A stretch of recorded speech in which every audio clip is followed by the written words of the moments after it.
터보컨트 발표 이후에 메모리 기업들의 주가 급락 사태는 제대로 좀 이해하지 못하고 그냥 막 썼기 때문에 시장 반응은 압축 기술이 좋아지면은 하드웨어 수가 준다는 거잖아요. 산술적인 계산이거든요. 이게 굉장히 이 6배 압축이 착시라는 겁니다. 터보컨트의 핵심은 그게 아니라 무손실이라는 겁니다. 예민수의 경제토크 IM증권 이창환 영업이사님 모셨고요. 반도체 쪽에서 최근에 가장 핫한 이슈인 터보컨트 이야기를 하겠습니다.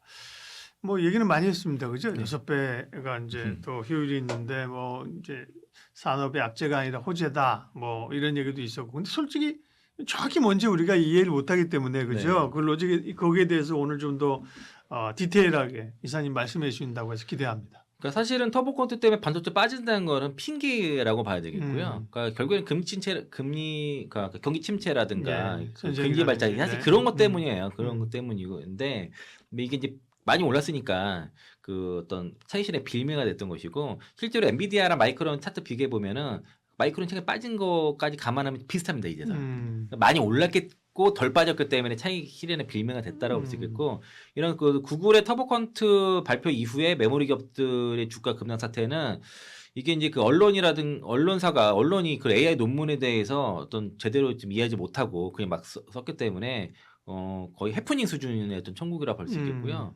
그러니까 시장 반응은 압축 기술이 좋아지면은 하드웨어 수가 준다는 거잖아요.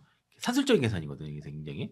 그러니까 이제 그 현재 기술이 어떤지를 잘 모르는 거예요. 무슨 얘기냐면 이 6배 압축이 착시라는 겁니다. 그러니까 뭘 기준? 원본 기준이에요. 압축을 전혀 하지 않는 그냥 원본 기준을 그 FT32 같은 경우 이런 걸 가지고서 터보컨트로 압축을 하게 되면 3비트까지 압축이 되거든요. 6분의 1만 필요하다. 그러니까. 그러면 그 6배인데 근데 업계 표준은 16비트라든가 아니면 그 F16 이런 거 뭐 32비트, FT30 이런 게 아니고요. 압축을 하지 않는 그게 아니라 이미 4비트까지 압축 기술이 있어요. 그걸 쓰고 있어요, 현재는요. 그러니까 이제 원본을 그대로 쓰는 경우는 거의 없고, 뭐 V LMA라든가 아니면 그 TNS RTL LMA라든가 뭐 그 FT8 뭐 여러 가지 그 표준만 있거든요. 지금도 그런 되게 기술을 많아요. 다 적용하고 있다. 다 이미 4비트 환경 구축을 해서 그걸 쓰는 기업들이 많습니다. 그러면 4비트에서 3비트로 줄어드는 거잖아요. 30% 계산이에요. 6배란 착시라니까요. 그러니까 말이 안 되는 얘기예요. 그러니까 무슨 말인지 알겠어요. 16비트를 3비트로 줄이는 일은 없어요. 그러니까 이미 4비트 그게 이렇게 6분의 1이 메모리 수요 줄은 일은 절대로 없고. 예를 들면 이런 얘기예요. 지금 어느 차가 속력을 내서 그죠? 이제 80km까지 우리가 올라왔다 그죠? 그러다 여기서 효율을 높여서 어떤 차가 100km를 날 수 있는데 그죠? 그럼 이제 20km 효율이 올라온 건데 갑자기 와, 뭐 무에서 100km가 나온 것처럼 막 이렇게 얘기를 한다는 그런 거죠. 그런 거 같습니다. 그러니까 이미 다 4비트 환경으로 압축 기술은 저기 다 실생을 다 쓰고 있는 상태이고 많은 표준들이 있어서 쓰고 있고, 그럼 4비트, 3비트, 한 1.3비트 30% 계산 효율밖에 안 된다는 거죠. 근데 이 터보컨트의 핵심은 그게 아니라 이 압축을 했는데 무손실이라는 겁니다. 그동안의 기술들은 4비트의 양자와나 4비트 이하에서는 이렇게 압축을 하게 되면은 그러니까 대화 문맥 상실하면 성능이 저하가 됐었는데 이번에 터보컨트는 그렇게 압축을 했는데 오차가 거의 없고 빠르다는 그러니까 거예요. 어떻게 보면 양적인 게 아니라 질적인 변화가 있다는 이 건데. 정확도에서 손실이 거의 없었다는 겁니다. 이게 핵심이에요. 이게 굉장한 충격이었던 것이고요. 사실은 그래서 미세 조정 필요가 없었던 거예요. 그래서 그러니까 이제 굉장한 그 소프트웨어의 성과의 성취인 거지, 이게 물리적으로 HBM이라든가 디램산을 무너뜨리는 그게 아니고 같이 가는 겁니다. 근데 언론에서는 이 뭐 압축 그다음에 뭐 하드웨어 이런 쪽을 부각됐다는 거잖아요. 사실 이 부분이 사실 좀 관가되면서 오히려 이제 그 옹호론 쪽에서는 이게 오히려 그 HBM 수요를 폭발시키는 제본스의 역습이다, 이 얘기를 많이 했거든요. 그러니까 기술 효율적이 높아지면은 오히려 수요가 증가하는 그 제본스의 역설이 이제 AI 시장을 지배하고 있다, 그러는 거죠. 그러니까 아마 그만큼 메모리를 아끼게 공간만큼 수십만 토크가 더 발생하면서 또 수백만 토크 문서처럼 더 많이 된다, 이런 얘기를 한 건데, 사실 이제 맞아요. 그것도 맞고 다 맞는데, 제가 강조하고 싶은 거는 이 그 기준점에 오류가 있었다는 거죠. 원본 기준으로 6배지만 실제로는 최대 30%의 수율밖에 안 되는 거죠. 그래서 이 AI 모델의 그 성능 그 경쟁이 계속되는, 사실 그 엔비디아와 그 GPL 짝을 이루는 그 삼성과 하이닉스의 그런 뭐 HBM이라든가 뭐 고대역 그 고용량 그 ESSD 이런 수요 자체는 줄어들 수가 없습니다. 그리고 이번에 전쟁을 통해서 알게 된 건 이젠 전쟁은 AI 전쟁이구나. AI를 굉장히 많이 쓰잖아요. 그렇죠. 예. 그러니까 이제 앞으로 그러면은 각 중국도 그렇고 미국도 그렇고 AI에 대한 투자를 더 강화시킬 수밖에 없기 때문에 제가 이번에 시장의 조정이 나오고 하락하면서 반도체를 조목을 봤을 때 도저히 팔아야 될 이유를 못 찾았어요. 그래서 버텼습니다. 그래서 갖고 있었습니다. 안 팔고 버텼던 거고. 그리고 이제 그 요게 대표적인 피해 기업의 샌디스크 경영인들이 터보컨트에 대해서도 의견을 냈습니다. 오히려 낸드 수요를 더 키운다라고 그렇게 주장을 했고, 그러니까 이제 터보컨트가 어떤 메모리 수요를 감소시킬 수 있는 어떤 시장의 우려가 있었지만은 당사자한테 물어보니까 샌디스크 경영진이라든가 뭐 투자은행에서는 오히려 그 AI 도입을 가속화 더 한다 이 기술이. 그래서 이제 낸드의 수요를 더욱 더 증가시킬 거라고 이제 긍정적인 대답을 했고요. 근데 시장 우려가 아까 말씀드린 것처럼 이제 그 데이터를 더 작게 처리하니까 뭐 좀 수요 좀 줄어주지 않겠냐 이런 우려가 있는데 샌디스크는 그게 아니라 정반대라고 그렇게 얘기합니다. 그만큼 AI 처리 비용이 낮아질수록 더 많은 기업들의 AI를 도입을 하게 되고 그러면서 전체적인 데이터 처리량이 폭발적으로 증가하면서 결과적으로 스토리지 수요가 더 함께 늘어난다고 그렇게 지금 본 거고요.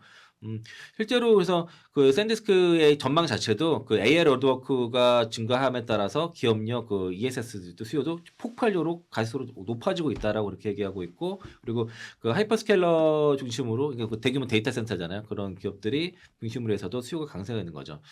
이번에 시장의 어떤 그 AI 시장 강타하고 하는 게 특히 클로드거든요. 클로드 예. 사용量급증하고 있는데 거기도 지금 그 용량 압박을 받고 있습니다.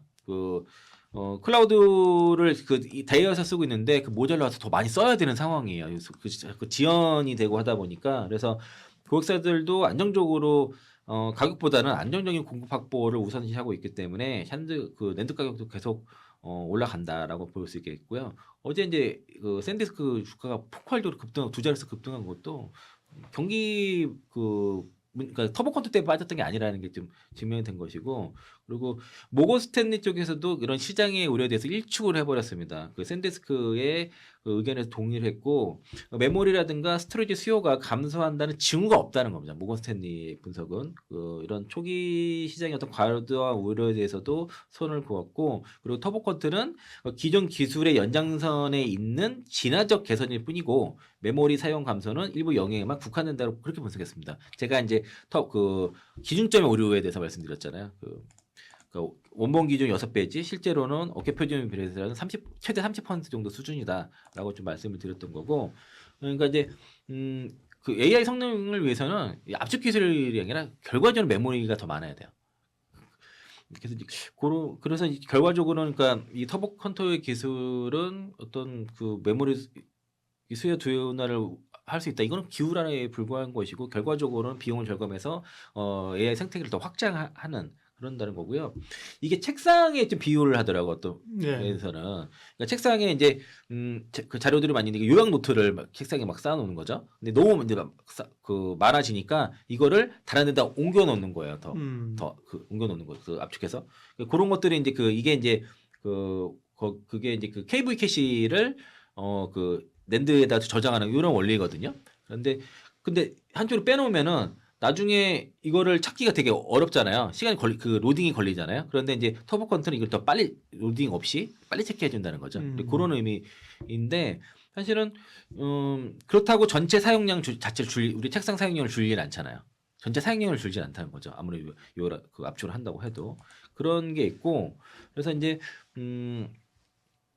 그 삼성전자라든가 그 SK하이닉스 그리고 그 난야테크 관련해서 또 UBS에서 리포트를 냈어요. 관련 의견을 냈고, 그러니까 이런 터보컨트에 관해서도 지금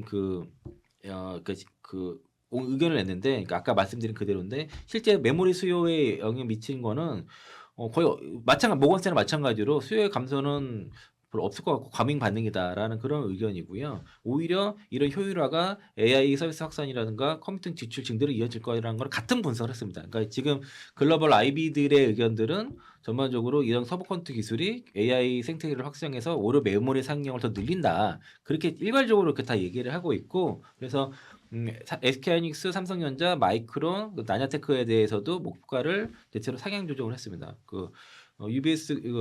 UBS가 그 하이닉스 목표가 155만 원을 제시했고요. 하이닉스 그 삼성전자는 25만 7천 원. 그리고 마이크론은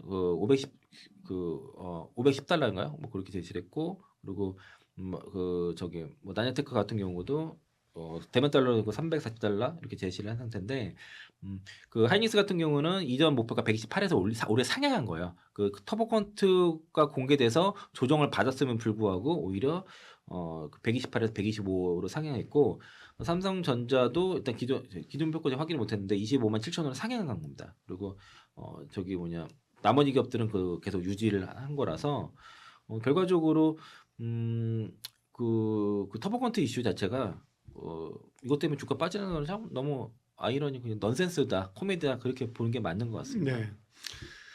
작년에 이제 딥시크와 관련된 한 차례 그런 게 있었고요. 네, 또 터보컨터란 것도 이제 어떻게 보면 해프닝이었다, 그죠? 네, 그쵸. 그런 그 터보컨터와 관련된 오해와 진실, 반도체 산업에 관한 이야기를 하나 예. 더 말씀드리면은 예, 이거 만드신 분이잖아요. 그 산지 때 그 카이스트 교수, 그분도 같은 얘기를 했어요. 그러니까 카이스트 그분께서 터보컨트는 메모리에 함께 가는 기술이라고 또 강조를 했거든요. 만든 사람도 그렇게 얘기한다는 거죠. 그 소프트웨어 최적화만으로는 한계가 있고 하드웨어, 그 반도체 등 하드웨어의 병행이 반드시 필요하다는 거죠. 그래서 이제 이런 이제 시장의 반응에 대해서 당사자도 그렇게 그 소프트웨어만은 한계가 있다고 얘기를 했기 때문에 그것 때문에 주가 빠졌을 때는 너무나 좋은 기회였던 거죠. 지금의 이제 반등에 봤을 때는. 그렇죠. 근데 그렇게- 그때는 이제 공포감이 있으니까 그렇죠. 그러니까 모르기 때문에. 그리고 이제 저도 이제 자꾸 재본세 역설에 대해서만 얘기를 했지 네. 이 압축에 대한 착시 효과, 음. 착시에 대해서는 언급이 잘 안 된 것 같아서 거기에 대해서 오늘 말씀드렸습니다. 네. 반도체 이 터보컨트에 대한 이해 그리고 이제 이런 것들은 우리가 학습 효과가 있잖아요. 또 이런 가능성이 나올 수도 있는 거죠, 그죠? 그렇죠. 그럴 때 이제 어떻게 대응해야 되는지를 우리가 배웠습니다. 이창환 이사님 함께했습니다. 고맙습니다. 고맙습니다.